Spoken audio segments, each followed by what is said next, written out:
أعوذ بالله من الشيطان الرجيم. بسم الله الرحمن الرحيم. قد خلت من قبلكم سنن فسيروا في الأرض فانظروا كيف كان عاقبة المكذبين. هذا بيان للناس وهدى وموعظة للمتقين.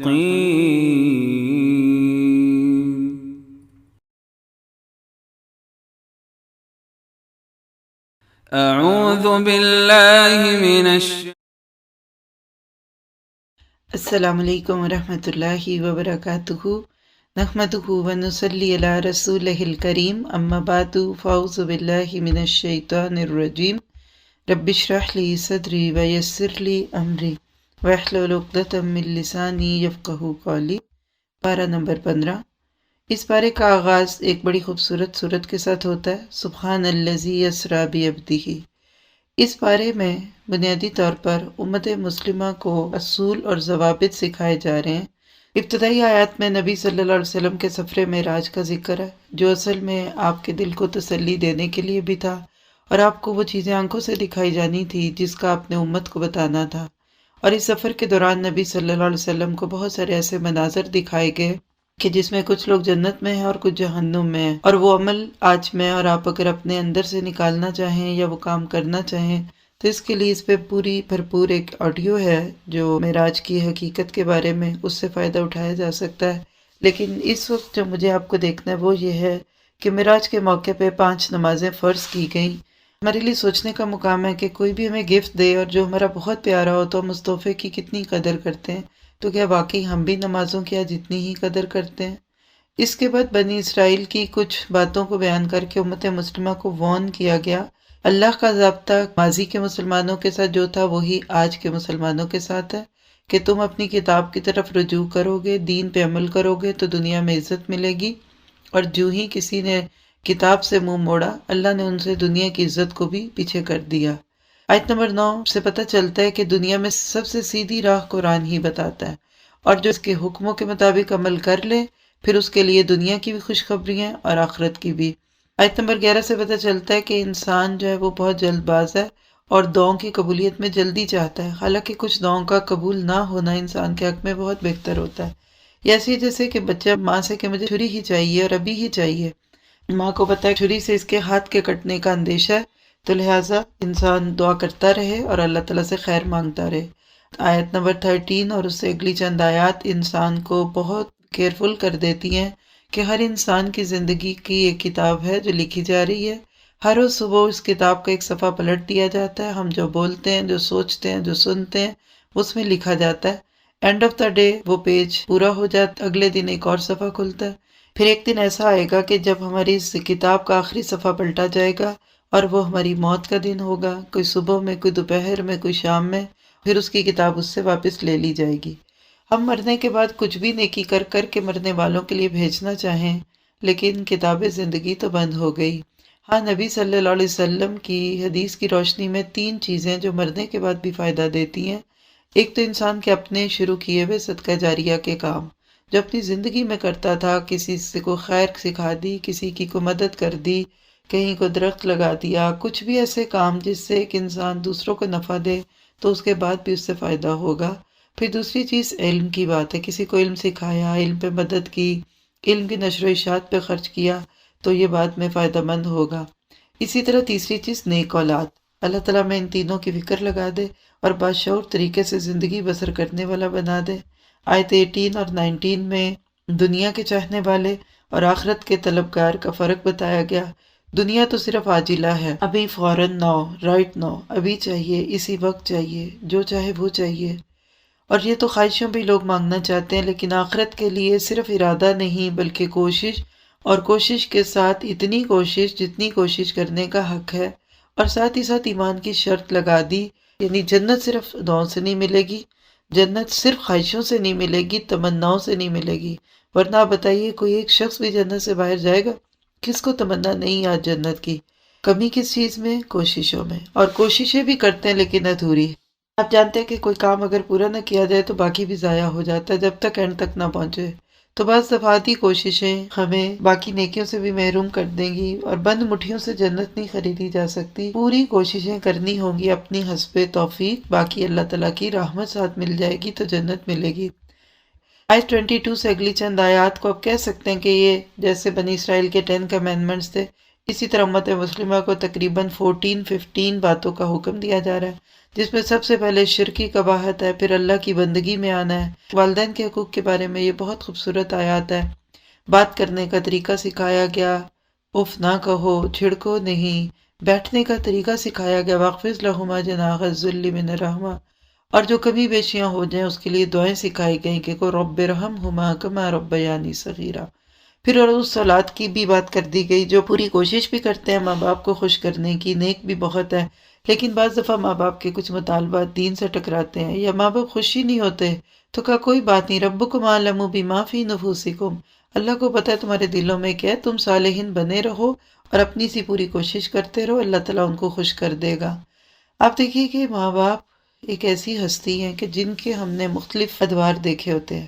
جب ہم بچے ہوتے ہیں تو ماں باپ بہت جوان ہوتے ہیں، پھر ہم ذرا بڑے ہوتے ہیں تو ماں باپ ڈیڑھ عمر کے ہوتے ہیں، پھر ہم جوان ہو جاتے ہیں تو ماں باپ بوڑھے ہو جاتے ہیں۔ اب ایک ہستی جس کو بہت ایکٹیو دیکھا ہو، ان کو اس طرح سے بستروں پہ پڑے اور بیماری میں اور پانی کے لیے بھی محتاج اور اپنی ضروریات پوری کرنے کے لیے محتاج دیکھا جائے تو یہ چیز انسان کو بہت دکھ دیتی ہے۔ لیکن اگر ہم ان آیات پہ غور کریں نا تو بوڑھے ماں باپ ہماری جنت ہے، وہ ہمارے لیے جنت میں جانے کے ٹوکن بن سکتے ہیں۔ بہت کچھ کرتے ہیں بچے ماں باپ کے لیے، لیکن ایک چیز جس کا اشارہ کروں گی وہ ہے وقت۔ آپ چاہیے ماں باپ کو، آپ کی توجہ چاہیے، آپ ان سے بیٹھ کر باتیں کریں، ان کا دکھ سکھ پوچھیں، ان کا حال احوال پوچھیں، ان سے ان کی جوانی کی باتیں پوچھیں، ان کے بچپن کی باتیں، ہلکی پھلکی چھیڑ چھاڑ، اس سے وہ خوش ہوتے ہیں۔ یعنی اس طریقے سے ماں باپ کو خوش کریں، ان کے شکر گزار ہوں، ان کی غلطیوں کو ٹھیک نہیں کر سکتے۔ دیکھیے مجھے آپ کو ماں باپ کی تربیت نہیں کرنی، اب جو بننا تھا وہ بن گئے، بس دعا کر دیں اللہ سے کہ اللہ تعالیٰ ان کی ایسی عادات جو ان کے اور ہمارے لیے تکلیف دیں ان کو دور کر دے۔ باقی اللہ سے دعا کرے کہ اللہ تعالیٰ ان کو ہمیں سب کو رکھے اپنے امان میں۔ پھر اس کے بعد آپ دیکھیے کہ رشتہ داروں کے حقوق، مسکینوں کے، مسافروں کے، اس کے ساتھ ساتھ ولا تبذر تبذیرا، یہ ایک بڑا بنیادی نقطہ ہے۔ آج کے دور میں اکثر لوگ کہتے ہیں پوری نہیں پڑتی، تنخواہ کم ہے، کاروبار خراب ہے، کرنسی ڈوب گئی، شاید ہماری زندگیوں میں اسراف تو نہیں آ گیا، کیونکہ ان المبذرین کان اخوان الشیاطین، فضول خرچ لوگ جو ہوتے ہیں یہ شیطان کے بھائی ہوتے ہیں، اور شیطان بڑا ناشکرا تھا، تو اپنے خرچ پہ بھی قابو پائے، کیونکہ جب ہم اپنی ذات پہ اتنا لگاتے ہیں نہ ماں باپ کے لیے بچتا ہے نہ دین کے لیے بچتا ہے، رشتہ دار تو ویسے ہی اچھے نہیں لگتے۔ تو ہمیشہ خرچ کرتے ہوئے یہ قانون بنائیے، اپنی ذات پہ کم سے کم، دوسروں پہ زیادہ، اور سب سے بڑھ کر اللہ کے دین کو پھیلانے میں۔ انشاءاللہ اس سے بہت سارے مسائل خود بخود حل ہو جائیں گے۔ اور بالکل بھی کنجوس نہیں ہونا کہ اپنی ضروریات کے لیے بھی دوسروں کے محتاج نظر آؤ۔ پھر اسی طرح سے آپ دیکھیں کہ قتل اولاد کسی بھی رنگ میں ہو، آج کے دور میں اس کے کئی ماڈرن طریقے ہیں۔ اولاد کو دنیا میں آنے سے پہلے ہی ختم کر دیا جائے، یا دنیا میں آنے کے بعد ان کی اچھی تربیت نہ کی جائے، سب کچھ اسی میں آتا ہے۔ خاص طور پہ یہاں یہ جو بات ہے نا کہ ہم ان کو بھی رزق دیتے ہیں تم کو بھی دیتے ہیں، تو آج جو یہ کہا جاتا ہے کم بچے خوشحال گھرانہ، تو وہ اس آیت کے خلاف ہے۔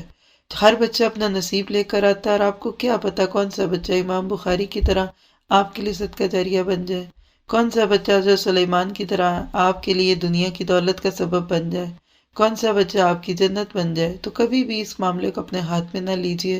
ایسی چیزیں عام ہوتی ہیں جس سے لوگ اپنی اولاد کو کنٹرول کرتے ہیں، تو اس کے ساتھ ہی زنا پھیلتا ہے۔ اسی لیے اگلی آیتوں میں کہا لا تقربوا الزنا، کیونکہ جب پریکاشنز لے لی جاتی ہیں تو پھر خطرہ بھی نہیں رہتا دنیا کی رسوائی اور ذمہ داریوں کا۔ زنا کی قربت کیا ہے؟ ہر وہ چیز جو دل میں ایسی اشتہا پیدا کرے جس سے اس کام کی طرف راستہ جائے، آنکھوں سے کچھ دیکھنا، کانوں سے کچھ سننا۔ صحیح بخاری کی ایک حدیث سے کھلے عام پتہ چلتا ہے کہ آنکھیں بھی زنا کرتی ہیں، کان بھی، ہاتھ بھی۔ کیسے؟ غیر محرم کو دیکھنا، سننا، سوچنا، چل کے جانا۔ تو مطلقاً دیکھنا منع نہیں ہے، لیکن شہوت کے ساتھ دیکھنا، پوسٹرز کو دیکھنا، فلموں میں ہیروز کو اور ہیروئنوں کو آئیڈیل بنانا، گھنٹوں کے اعتبار سے ہم خوبصورت چمکتی دمکتی تصویریں دیکھیں، سچ بتائیے کیا اس کے بعد تقابل نہیں آ جاتا اپنے شوہر اور بیوی کے لیے؟ اللہ تعالیٰ ہماری نسلوں کو ان بیکاریات سے بچائے اور ان کے دل، نگاہوں، آنکھوں کی حفاظت فرمائے۔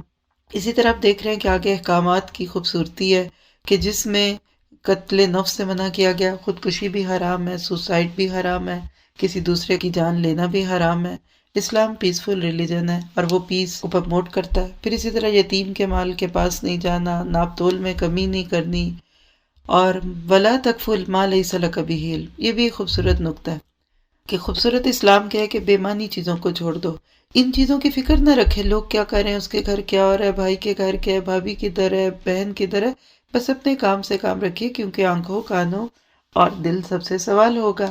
پھر تکبر کی نفی کی گئی، اکڑو نہیں، ایسے حال حلیے نہ بناؤ، ایسے گیٹ اپ نہ بناؤ کہ جس میں اکڑنے کا انداز ہو، ایسے کپڑے بھی نہیں پہننے چاہیے جس میں ایک اکڑ کا انداز ہو، ایسے جوتے بھی نہیں پہننے چاہیے کہ جب چلیں تو انسان کے ایک ایک قدم سے بڑائی کا احساس ہو اور ایسے لگے کہ زمین کو ہی پھاڑ دیں گے۔ یہ سب کچھ بیان کر کے اللہ تعالیٰ انسان کو دعوت دیتے ہیں اس بات کی کہ اس پہ عمل کرو۔ اگلی آیت میں اللہ تعالیٰ کی بڑائی کا ذکر ہے اور کچھ ان لوگوں کا تذکرہ ہے کہ جن کا دل نہیں لگتا ان باتوں میں، تو وہ تو اپنے کانوں کو لپیٹ لیتے ہیں، وہ کہتے ہیں ہم ایسی باتیں سنیں گے نہیں، سن لی تو عمل کرنا پڑے گا۔ پھر اس کے بعد دیکھیے کہ آیت نمبر 53 میں ایک بڑا پیارا اصول ہے، کم بولو، سوچ کے بولو، اچھی بات بولو، کیونکہ ان الشیطان ینزغ بینہم، شیطان وسوسے ڈالتا ہے۔ بعض دفعہ آپ دیکھیے محبت کے اظہار میں حد سے بڑھتے ہیں، اگلا مائنڈ کر جاتا ہے، بعض دفعہ غصے کے اظہار میں، بعض دفعہ صرف دوسروں کے ساتھ باتیں کرنے کے انداز میں کسی تیسرے کو ڈسکس کرتے ہیں۔ تو اس آیت پہ عمل کرتے ہوئے انسان کم سے کم بولے تاکہ کم سے کم غلط فہمیاں ہوں۔ پھر آیت 57 میں وسیلے کی بات ہوئی، ہمیشہ انسان کو اپنے نیک اعمال کو وسیلہ بنانا چاہیے اللہ کے قرب کے لیے، کہ اللہ یہ کام میں نے صرف آپ کے لیے کیا، آپ میری اس بات سے آگاہ ہیں، آپ میرے اس عمل کو قبول کریں، اور ڈرتے ہوئے بھی اور امید رکھتے ہوئے بھی نیکیاں کرنی چاہیے۔ اس کے بعد آپ دیکھیے کہ دوبارہ آدم اور ابلیس کا قصہ، اور خاص طور پہ اس صورت میں تو کھل کے ابلیس سامنے آتا ہے، کس طرح کہہ رہا ہے میں اس آدم کی نسل کو کھا جاؤں گا اور میں ان کو بہکاؤں گا اور یہ کروں گا اور وہ کروں گا۔ بہت زبردست انداز ہے اس میں، شیطان کی آواز کا تذکرہ ہے، ہر وہ آواز جو حق کے خلاف ہے، اسلام کے خلاف ہے، قرآن کے خلاف ہے۔ خاص طور پہ مفسرین نے اس میں میوزک کو اور گانے بجانے کو لیا ہے، کیونکہ ایسی چیزوں سے دل میں نفاق پیدا ہوتا ہے، دل میں جذبات ابھرتے ہیں، غیر محرم کی محبت آتی ہے، اور بعض گانوں کے بول تو شرک تک پہنچ جاتے ہیں۔ بس آپ دیکھیے کہ کتنا عام جملہ ہے کہ خدا نے بنایا تجھے میرے لیے۔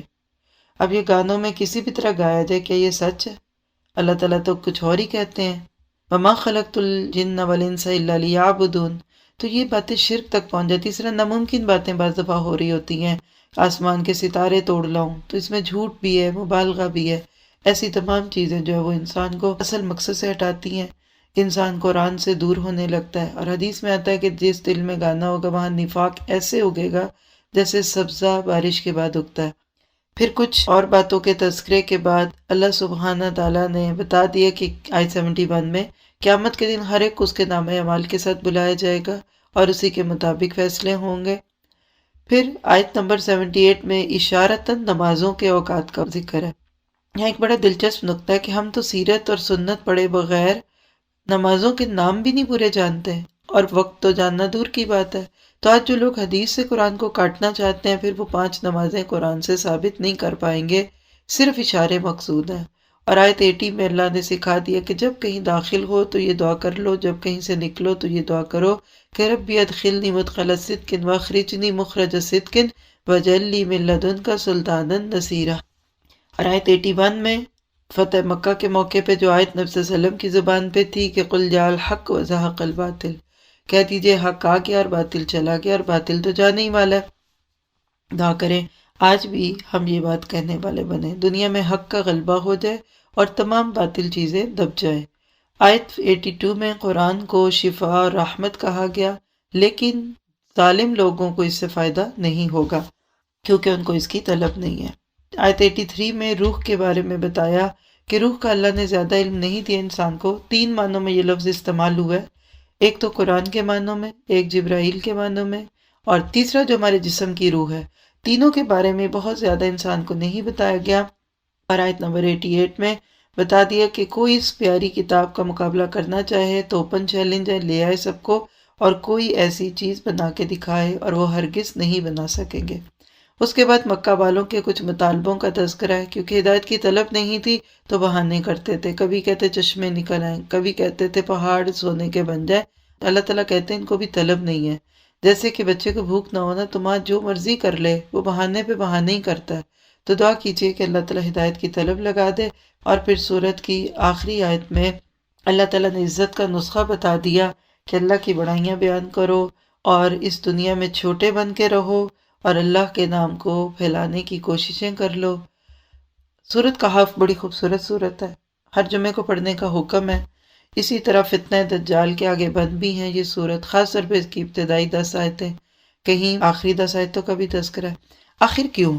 سوال پیدا ہوتا ہے کہ سورت کی اتنی اہمیت کیوں ہے کہ ہر جمعے پڑھی جائے؟ تو آپ دیکھیے کہ اس میں 4 قسم کے فتنوں کی بات ہے، اور آپ نے فرمایا کہ فتنوں کے دور میں ہی دجال نکلے گا۔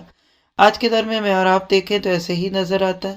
مثلا سورت کے شروع میں اللہ تعالیٰ نے انسانیت کو یہ دعوت دی کہ تم اس کتاب کو مانو اور اس پہ عمل کرو جس میں کوئی ٹیڑھ پن نہیں ہے، یہی ہے وہ خوبصورت کتاب جو کہ آپ کے میرے لیے زندگی کے راستے ہموار کرتی ہے۔ پھر دنیا کی حقیقت بتائی گئی، اور ساتھ ہی ساتھ نبی صلی اللہ علیہ وسلم کی طلب اور تڑپ کا ذکر ہے کہ جو آپ کے دل میں تھی لوگوں کو ہدایت پہ بلانے کے لیے۔ ہم بھی اپنے دلوں کو چیک کریں، کیا واقعی میرے دل میں اس کی طلب ہے کہ میں دوسروں کی ہدایت کا ذریعہ بنوں؟ اگر مجھے کچھ پتہ ہے تو میں دوسروں کو بتاؤں، اگر میں قرآن سے جڑی ہوں تو میں دوسروں کو جوڑنے کی کوشش کروں۔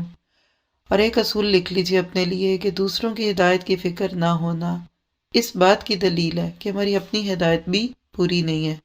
جب پوری ہدایت آتی ہے نا تو اس کے بعد تو ایک بے چینی لگ جاتی ہے، پہلے اپنی جان، پھر بچے، پھر شوہر، پھر بیوی، پھر ماں باپ، پھر بھائی بہن، پھر ان کے بچے، ہوتے ہوتے پورے گلوب پہ آپ کی نظریں جاتی ہیں، اور پھر یہ آپ کا مشن بن جاتا ہے کہ آپ نے لوگوں تک اس قرآن کو پہنچانا ہے۔ قیامت کی جھلکیاں کہ قیامت کے دن یہ سب بڑی بڑی عمارتیں مٹی بن جائیں گی اور تم بالکل اس زمین کو ایک چٹیل میدان دیکھو گے۔ پھر آیت نمبر 9 سے آگے کافی طوالت کے ساتھ اصحاب کہف کا قصہ ہے، تو سمجھ لیجئے گا یہ ایمان کا فتنہ ہے۔ جب بھی کبھی ایمان پہ آزمائش آئے تو مسلمانوں کو کیا کر، اس میں بہت سارے اشارے ہیں، کس طرح اپنے گھروں کے آرام دہ ماحول کو چھوڑ کر، محلات سے نکل کر وہ بچے غاروں میں پناہ لیتے ہیں اور دعائیں مانگتے ہیں کہ اللہ ہمارا یہ کام آسان کر دینا، تو اللہ تعالیٰ کائنات کو ان کا مددگار بنا دیتا ہے۔ سورج بھی ان کا مددگار ہے، زمین بھی ان کی کروٹیں پلٹا رہی ہے، اور کتا بھی باہر بیٹھا حفاظت کر رہا ہے۔ آج بھی اگر مسلمان صحیح معنوں میں ایمان کے اس درجے پہ آ جائے تو اللہ تعالیٰ بے جان چیزوں کو ان کا ایسے مددگار بنا دے، کسی دوسرے کی مدد کی طلب بھی نہ رہے۔ یہاں سے یہ بھی پتہ چلتا ہے کہ ایمان کے راستے میں کبھی کبھی اتنی سخت آزمائشیں بھی آتی ہیں کہ انسان کو اپنی زندگی بہت بیسکس پہ لے جانی پڑتی ہے، اور یہ بھی پتہ چلتا ہے کہ بیکار بحثوں میں نہیں پڑنا چاہیے، بلکہ عمل کے لیے جو چیز کافی ہے اسی پہ غور کرنے کی ضرورت ہے۔ پھر اس کے بعد آپ دیکھیے کہ جب وہ اصحاب کہف جاگے اور ان کے بعد دوبارہ ان کی موت ہوئی تو کچھ لوگوں نے اس پر یادگار قائم کرنے کے لیے مسجد بنائی، حالانکہ اللہ کے نبی نے بالکل کلیئرلی منع کیا کہ قبروں پہ مسجدیں نہیں بناؤ، کیونکہ اس سے شرک کا شبہ ہو سکتا ہے کہ لوگ مسجد میں اللہ کے لیے آتے ہیں یا صاحب قبر کے لیے آتے ہیں۔ سوال پیدا ہوتا ہے کہ مسجد نبی صلی اللہ علیہ وسلم کا روضہ مبارک ہے، تو پھر یہ کیوں ہے؟ اس کی بات بھی سمجھ لیجیے کہ مسجد نبی پہلے سے تھی، آپ کا روضہ اس میں آپ کا گھر تھا، اور نبیوں کے معاملے میں اللہ تعالیٰ کی سنت یہ ہے کہ وہ جہاں فوت ہوتے ہیں ان کو وہیں دفن کیا جاتا ہے، تو لہٰذا ہم اس کو اس کے ساتھ نہیں جوڑ سکتے۔ پھر اس کے بعد یہ بھی بتا دیا کہ انشاءاللہ کہا کرو، یہ نہ کہا کرو یہ کل کہوں گا، یہ کل کروں گی یا پرسوں کروں گی، بلکہ ہر کام کے ساتھ انشاءاللہ کہیے، اس سے اللہ تعالیٰ کی طرف سے مدد بھی آتی ہے۔ پھر آیت نمبر 27 میں بتا دیے کہ اس خطاب کو لوگوں کے سامنے پڑھیے جو غیر تبدیل شدہ ہے، اور ان لوگوں کو اپنے ساتھ رکھیے جو صبح و شام اپنے رب کو پکارتے ہیں۔ انسان پر اس کی صحبت کا بہت اثر ہوتا ہے۔ اگر آپ دیکھنا چاہتے ہیں نا کہ آپ کون ہیں تو اپنے دوستوں کو دیکھیں، اپنی دوستوں کو دیکھیے آپ بھی، کیا آپ کی دوستوں کا دین ہے، ان کے مشغلے کیا ہیں، ان کے ایمان کا لیول کیا ہے، تو بس آپ بھی اسی کے ارد گرد ہوں گے۔ آیت 29 میں جہنم کی کچھ جھلکیاں جو پڑھنے کے بعد دعا ہوتی ہے کہ اللہ تعالیٰ ہم سب کو جہنم سے بچانا اور انسانیت کی ہدایت کا ذریعہ بنانا۔ آیت 31 میں جنت کی خوبصورتیوں کی بات ہے، سونے اور چاندی کے کنگن پہنائے جائیں گے، اطلس اور دیبا کے کپڑے پہنائے جائیں گے۔ دیکھیے اللہ تعالیٰ کسی چیز سے روکتا نہیں ہے، شرط یہ ہے کہ ہم دنیا میں رہتے ہوئے اللہ کے حکموں کے مطابق ان چیزوں کو استعمال کریں، اور جنت میں ان چیزوں کو پانے کی طلب بھی رکھیں اور دعا بھی کریں اور کوشش بھی کریں۔ اس کے بعد آیت نمبر 32 سے دوسرا واقعہ شروع ہوتا ہے اس صورت کا، جس کا تعلق فتنہ مال سے ہے۔ دو لوگوں کے باغ تھے، ایک کو شو آف کی عادت تھی، بہت بڑی باتیں کرتا ہے، دوسرا عاجز مزاج ہے۔ اللہ نے دونوں کے معاملات کر کے دکھا دیا کہ جو دنیا میں شو آف کرے گا، لوگوں کو دکھائے گا، جلائے گا، دنیا میں بھی اس کا مال ضائع ہونے کا خطرہ ہے اور آخرت میں تو بالکل بھی کام نہیں آئے گا۔ اور یہ بھی سکھا دیا گیا کہ اللہ تعالیٰ چاہے تو کھڑی فصلوں کو ختم کر دے اور اللہ تعالیٰ چاہے تو اس کو قائم رکھے۔ اسی کے اینڈ پہ ایک بڑی پیاری آیت ہے جو واقعی آیت تدبر ہے اس بارے کی، المال والبنون زینت الحیات الدنیا، آیت نمبر 46 ہے یہ۔ اس آیت سے پتہ چلتا ہے کہ مال اور اولاد دنیا کی زینت ہے، خوبصورتی ہے، لیکن ان کو باقیات و صالحات میں ڈالیں۔ یہ کیسے ہوگا؟ جب ہم ان کو اپنے ہاتھوں سے نیکیوں میں ڈال دیں، اولاد کی اچھی تربیت کریں، ان کو اللہ اور اس کے رسول سے جوڑیں، دین کا بھی علم دیں، دنیا کا بھی دیں، اچھے مینر سکھائیں، لیکن تناسب ضرور رکھیے کہ دنیا کے علم کے لیے جتنی تڑپ کوشش ہے، کیا دین کا علم اس سے زیادہ سکھایا جا رہا ہے؟ اور دوسری بات ہے، اس مال کو دنیا میں ہی انویسٹ کر دیجیے اللہ کے راستوں میں، تاکہ یہ آپ کے لیے باقیات و صالحات بن جائیں۔ ہم سب چند لمحوں کے لیے ضرور سوچیں کہ کیا ہم اپنے بچوں کی ٹھیک تربیت کر رہے ہیں؟ کیا یہ ہمارے بعد امت مسلمہ کے بہت اچھے افراد بنیں گے؟ اور کیا یہ دین کے ساتھ ساتھ دنیا کی بھی کامیابیاں لیں گے، یا صرف دنیا میں کھو جائیں گے اور بعض دفعہ تو نماز بھی پڑھنے کی فرصت نہ رہے گی، پورا قرآن پڑھنا ناممکن لگے گا کہ یہ تو ہم نے ابھی سیکھا ہی نہیں ہے۔ آج ایک المیہ کی بات ہے کہ وہ لوگ جن کے بچے 20 سال سے پڑھ رہے ہیں اسکولوں، کالجوں، یونیورسٹیز میں، ان کو پورا قرآن بھی نہیں آتا۔ تو اللہ تعالیٰ ہمیں اس کی فکر لگا دے۔ آیت 48 سے پتہ چل گیا، لَقَدْ جِئْتُمُونَا كَمَا خَلَقْنَاكُمْ أَوَّلَ مَرَّةٍ، اکیلے آئے تھے اکیلے جائیں گے، فکر کر لیں۔ آج دنیا میں بہت محفلیں ڈھونڈتے ہیں، لیکن قبر میں بھی تنہا، حشر میں بھی تنہا۔ اور قیامت کے دن سب سے زیادہ جس چیز سے انسان کو ڈر آئے گا وہ آیت 49 میں لکھی ہوئی ہے، اور وہ کیا ہے؟ انسان کے اپنے اعمال۔ مشفقین مما فی، لوگ اپنی کتاب زندگی کو دیکھ کر خوف زدہ ہوں گے، اور ان کو خوف آئے گا کہ اس میں تمہاری زندگی کی چھوٹی بڑی ہر بات لکھی ہوئی ہے۔ تو اللہ تعالیٰ آج ہی اس شعور کے ساتھ جینے والا بنا دے۔ اس کے بعد دوبارہ ابلیس کی دشمنی کا تذکرہ ہے، کیسے اس نے خود بھی نافرمانی کی اور آج بھی ہمارے پیچھے ہاتھ دھو کے پڑا ہوا ہے کہ ہم اس جنت سے دور ہو جائیں جس سے اس نے ہمارے ماں باپ کو نکلوا دیا۔ اور پھر اس کے بعد ایک واقعہ جس کا تعلق علم کے فتنے سے ہے، موسیٰ اور خضر کے ناطے سے، جس کا تذکرہ اگلے پارے میں بھی ہوگا۔ اس حصے میں جو بات آئی ہے اس کا مطلب ہے کہ علم کی طلب ہونی چاہیے، اکڑ نہیں ہونی چاہیے، کمٹمنٹ کے ساتھ، ڈٹرمینیشن کے ساتھ علم سیکھنا چاہیے۔ ایک اچھا طالب علم اطاعت گزار ہوتا ہے، رولز کو ماننے والا ہوتا ہے، اور وہ اپنے استاد کی بات کے اوپر کان بھی دھرتا ہے۔ اس کے لیے سفر کرنا پڑے تو سفر بھی کرتا ہے، اور بھول جائے تو دوبارہ وہاں سے سفر کو شروع کرتا ہے جہاں سے بھول گئے تھے۔ اور اسی طرح صبر بہت ضروری ہے۔ اور اسی طرح پتہ چلتا ہے کہ جتنا بھی علم آپ کو اللہ تعالیٰ دے دے، اس کے بعد پھر آپ کے اندر علم کی طلب ہونی چاہیے۔ اس واقعے میں اور بہت کچھ ہے جو انشاءاللہ اگلے پارے میں ہم دیکھیں گے۔ اللہ تعالیٰ میرے آپ کے لیے اس کو آسان کر دے اور ہمیں اس پہ غور و فکر والا بنا دے، عمل بھی کریں۔ بے شمار عمل کی باتیں، اللہ کی قربت بھی لینی ہے اور اللہ تعالیٰ کے ساتھ تعلق جوڑنا ہے۔ سورۃ بنی اسرائیل میں جتنے احکامات ہیں سب کے اوپر غور و فکر کرنا ہے اور اپنا جائزہ لینا ہے کہ میری زندگی کس طرف چل رہی ہے۔ آیت تدبر ہے سورۃ کہف، آیت 45 اور 46۔ وَاضْرِبْ لَهُم مَثَلَ الْحَيَاةِ الدُّنْيَا، اور بیان کیجیے ان کے لیے دنیا کی زندگی کی مثال، جیسے آسمان سے پانی نازل کیا، پھر اس کے ساتھ زمین میں سبزہ اگا، پھر اس کے بعد وہ زرد ہوا اور بالکل بکھر گیا، اور اللہ ہر چیز پہ قادر ہے۔ تو بات یہ کہ مال اور بیٹے دنیا کی زندگی کی خوبصورتی تو ہے، لیکن باقی رہنے والی نیکیاں آپ کے رب کے پاس ثواب اور امید کیے جانے کے لیے کافی ہیں۔ ان دو آیتوں پہ تدبر آپ کو مجھے سکھائے گا کہ یہ دنیا واقعی پانی کی طرح آتی ہے اور چلی جاتی ہے۔ کیسے آسمان سے پانی آتا ہے اور پھر فصل تیار ہونے کے بعد زرد ہو جاتی ہے اور بعض دفعہ تو جوانی میں چلی جاتی ہے۔ تو میں اور آپ اپنی اس دنیا پہ غور کریں، جو کچھ آج ہے کیا یہ ہمیشہ رہے گا؟ جب یہ ہمیشہ نہیں رہنا تو مجھے اس کو اپنے ہاتھوں سے ہی آگے بھیجنا ہے صدقہ جاریہ کی صورت میں، اور اللہ تعالیٰ ہمارے مال اور اولادوں کو بہترین صدقہ جاریہ بنائے۔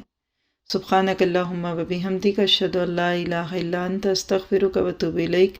السلام علیکم و رحمۃ اللہ وبرکاتہ۔